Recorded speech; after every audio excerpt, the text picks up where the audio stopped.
Through the web of chaos I find my way, shaping beliefs like clay. They shift, they play, sigils burning bright. My will ignites the flame, in the spiral of the void I carve my name. All right, so get ready, because today we're diving deep into some intriguing concepts with chaos magic. We're going to be cracking open Phil Hine's book, Prime Chaos. But don't worry, this isn't about, becoming a spell-casting wizard or anything like that. It's more about exploring the ideas behind this system and seeing how they might spark some fresh perspectives in our own lives.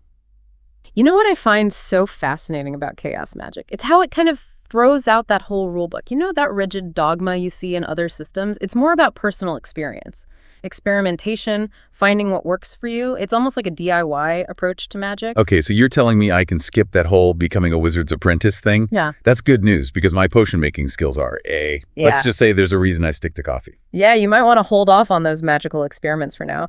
But you've hit on a key point there. Chaos magic really is all about challenging those preconceived notions, especially about magic itself.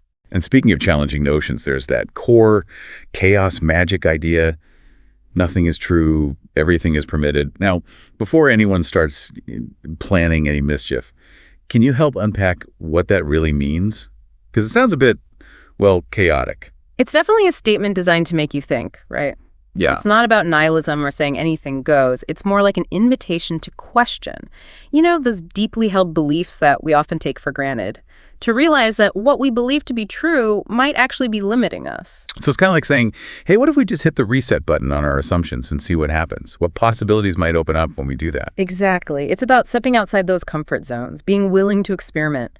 Chaos magic invites us to see the world and ourselves with fresh eyes. Okay, so let's get specific here. Hine talks about this idea of selective belief. What's that all about? Think of it like trying on different hats. You wouldn't buy a hat without seeing how it looks and feels on you, right? Well, selective belief is kind of approaching magical theories the same way. You try on different beliefs, see how they fit, and you use the ones that are effective for you in that moment.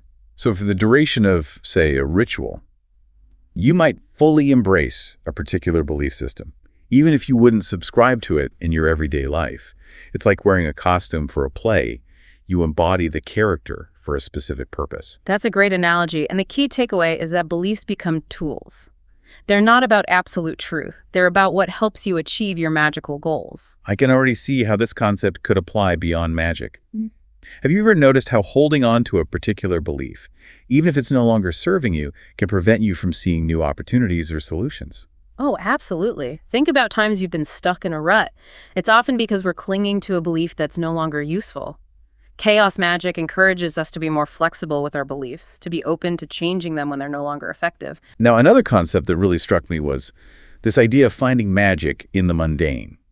It's easy to think of magic as something extraordinary, but Hine seems to suggest it's all around us, even in everyday experiences. Right. It's about recognizing those subtle connections, those synchronicities, those moments where the seemingly ordinary becomes extraordinary. Hine talks about viral texts as an example of how magic operates in the mundane. Can you elaborate on what he means by that? Sure. Imagine like a catchy jingle that gets stuck in your head or a meme that spreads like wildfire online. These are examples of viral texts. They're ideas, concepts that take root in our minds and influence our thoughts, emotions, even our behavior. So it's not just about the content of the message, but also how it spreads, how it affects us on a subconscious level. Precisely. By understanding how these viral texts work, we can become more aware of how we're being influenced. It's about developing that critical eye, becoming more conscious consumers of information. This is where things get really interesting for me. You know how much I love a good story. And Hine uses some really vivid examples to illustrate his points, like the Harpo ritual. Yes, it's a ritual designed to banish pomposity and embrace the absurd, channeling the spirit of Harpo marks. Imagine incorporating silly antics, nonsensical gestures, playful disruptions into your magical practice. Okay, so I have to ask, have you ever tried the Harpo ritual? Because I can totally see you rocking that silent comedy vibe. Let's just say, I've experimented with bringing a bit more playfulness into my practice. That's what I love about chaos magic. It doesn't take itself too seriously. It embraces humor. It encourages us to find magic in the unexpected. It reminds us that magic doesn't have to be all doom and gloom. There's a place for joy, laughter, even a bit of silliness in our magical exploration. Hi, Pratis and Sorries. Here I came to you to explain why and what it's all about. It's not only about chaos magic, but I can say in stages I will send a lot of videos about one or other subject until you find it. So someone who care about those books and search for information about it can learn or can have some information about it. So please follow up the channel here in the Chaos Magic time. And speaking of exploring, Hine also dives into the world of group magic, both the benefits and the potential pitfalls. Have you had any experiences, good or bad, with practicing magic in groups? Oh, absolutely. Group work can be incredibly powerful. There's a shared energy, a synergy, that can really amplify those magical intentions. But it's not always smooth sailing. You got to navigate those different personalities, potentially conflicting beliefs, even the occasional power struggle. It's like any group dynamic, really. So how do you create a group that's more magical synergy and less magical mayhem? Well, Hine emphasizes flexibility.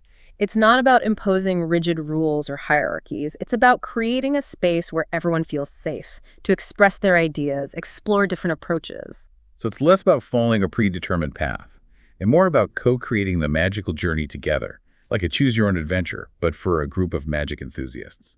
I love that analogy. It captures that spirit of open exploration and collaboration that's so essential for group work, and it highlights the need for clear communication and a willingness to adapt to the needs of the group. But doesn't that open-ended approach risk things dissolving into chaos? I mean, if everyone is pulling in different directions, how do you stay focused and achieve any kind of magical result? That's a great question.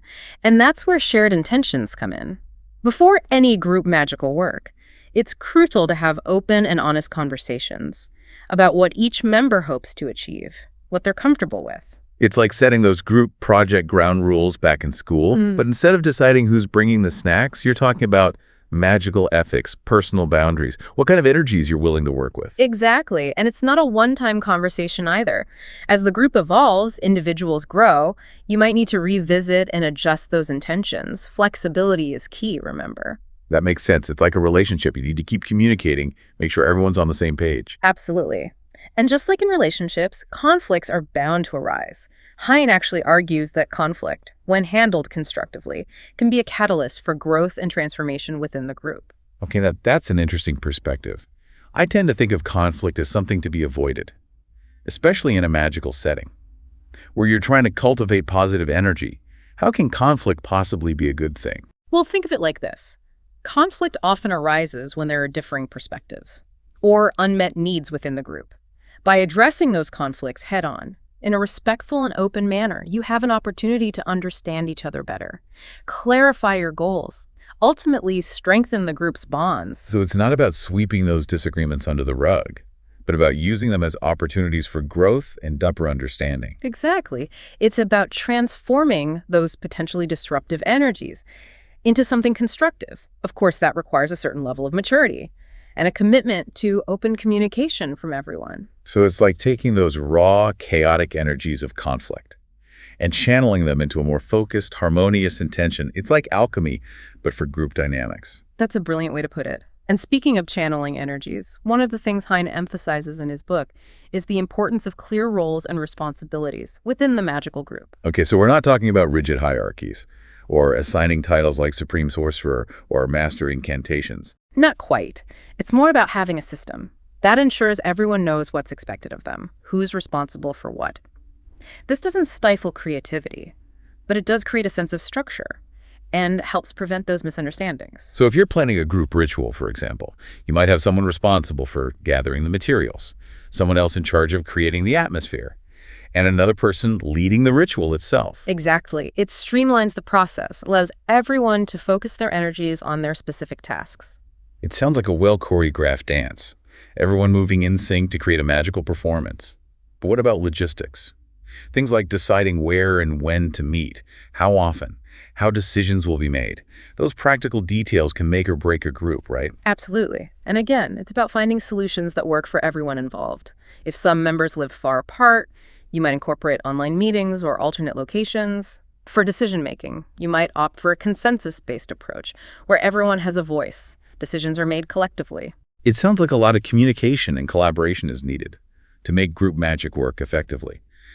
Hine also talks about leadership within groups, and I'm curious to hear his take on that. He challenges that traditional top-down model of leadership, where the leader is the all-knowing authority, dictating what everyone should do. Yeah, like that stereotypical image of a stern-faced wizard, with a long white beard, perched on a mountain, barking orders at their disciples. Exactly. But Hine proposes a more collaborative and fluid approach, where leadership emerges organically from the group dynamic, based on the skills and expertise of each member. So it's less about having a designated leader, and more about recognizing that different individuals might step up and take on leadership roles, depending on the situation needs of the group, kind of like a team of superheroes, each with their own unique powers, coming together to face a common challenge. I love that, and it requires a certain level of self-awareness and humility from everyone involved, recognizing your own strengths and weaknesses, being willing to step up or step back, depending on what's best for the group. So it's not about ego or power, but about serving the needs of the group, facilitating that magical work you're doing together. Precisely. And that can lead to a much more dynamic and empowering group experience, where everyone feels valued and empowered to contribute. Now, in addition to exploring group magic, Hine also delves into the concept of magical activism, using magic to bring about social and political change. I have to admit, that's a topic that always sparks a lot of debate. It is a complex and sometimes controversial topic. Within the magical community, some folks believe that magic should only be used for personal transformation, spiritual development, while others see it as a tool for addressing injustice, creating positive change in the world. Right. It's like that age-old question, should magic be used to interfere with the natural order of things? Where do you stand on that? Well, Hine acknowledges the ethical complexities of magical activism. It's not about imposing your will on others or manipulating situations for personal gain. Ethical magical activism is about aligning your intentions with the greater good, working in harmony with the universe to create positive change. So less about casting spells to force a specific outcome, more about using magic to amplify the voices of those who are marginalized, to raise awareness, support those working for positive change on the ground. Exactly. It's about working with the energies of the universe to shift the balance of power toward justice and equality, using magic as a force for good, to create a more just and compassionate world. That's a powerful image. So someone passionate about a particular social or political issue might use magic to raise awareness, inspire others to take action, or to protect those on the front lines of the fight for change. Exactly. There are countless examples of magical activism throughout history. Think about the use of magic in the civil rights movement, or the role of magic in environmental activism. It's about channeling that magical energy into real-world action, social transformation. Greetings, everyone. I need to ask for your understanding, because making one video in English and another in Portuguese every day is very complicated, especially because the power is very unstable here where I am in Campos do Jordão. Given this situation, I am forced to make only one video a day, Monday, Wednesday and Saturday in English, while on Tuesdays, Thursdays and Sundays I will make them in Portuguese.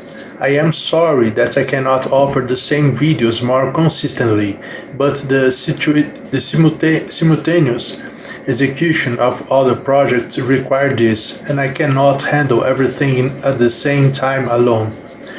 If this bothers you, leave your comments below so that I can find another alternative that may be more interesting for everyone. After all, it seems that it is unfeasible, even for you viewers, to see a different video every day, given the increasing drop in views, the more I insist on making one video a day. Well, the most important thing is for you to give your opinion in the comments, knowing that next Monday the videos in Portuguese will start a new cycle, leaving the sequence of videos of works related to the Necronomicon. Hugs. Bye. It's inspiring to think about the potential of magic, to create positive change in the world. But beyond activism, Hine seems to emphasize that chaos magic, at its core, is a deeply creative practice. Absolutely. Chaos magic encourages us to view magic as an art form, a way of expressing our creativity and shaping our reality through the power of imagination. It's like we're all artists, but instead of paint and canvas, we're working with the raw materials of consciousness, belief, and intention. Exactly, and just like any art form, there are endless possibilities for exploration and experimentation. Hine encourages us to draw inspiration from a wide range of sources, from ancient myths and mystical traditions to modern pop culture and even cutting-edge science. So it's not about limiting ourselves to one specific set of beliefs or practices, but about being open to new ideas, to unexpected connections, and to the constant evolution of our magical understanding. Precisely. And this requires a certain level of playfulness and a willingness to embrace the absurd. Hine even talks about the importance of magical giggling, this sense of delight and wonder that arises when we stumble upon something unexpected or break free from our preconceived notions of what magic should be. I love that magical giggling. It's like that feeling you get when you're a kid and you discover a secret passageway or a hidden treasure. Suddenly the world is full of possibilities and magic is lurking around every corner. Chaos magic invites us to recapture that childlike sense of wonder and to approach magic with a sense of curiosity, experimentation, and a healthy dose of humor. Now, one of the key takeaways from Prime Chaos is that chaos magic isn't a one-size-fits-all system. It's more like a toolbox, a collection of techniques and perspectives that you can adapt and personalize to fit your own unique needs and goals. You get to choose the tools that resonate with you and create something that's uniquely your own. Exactly. It's about finding what works for you, not what someone else tells you should work. And that requires a willingness to experiment, to fail, and to keep refining your approach until you find what resonates with your deepest self. So it's an ongoing process of discovery and refinement, a journey of self-exploration that's fueled by curiosity and a willingness to embrace the unknown. And that's what makes chaos magic so exciting. It's a constantly evolving practice, a path of personal transformation that never really ends. Well, we've covered a lot of ground in this deep dive into chaos magic. From challenging our assumptions to finding magic in the mundane, from group dynamics to magical activism, we've explored some pretty thought-provoking ideas. It's been quite a journey. But before we wrap things up, I want to leave you with something to ponder. If you could design your own magical system, what would it look like? What tools and techniques would you include? What kind of magic would you create in the world? It's an invitation to tap into your own creativity and to see the world through a magical lens, to discover the magic within yourself and to use it to create something truly unique and powerful. Thanks for joining us on this deep dive into the world of chaos magic. Until next time, keep those minds open, those intentions focused, and don't forget to embrace that magical giggling along the way. Visualize the stars, energy flows in streams. A journal in my hand, mapping all my dreams in the dance of shadows.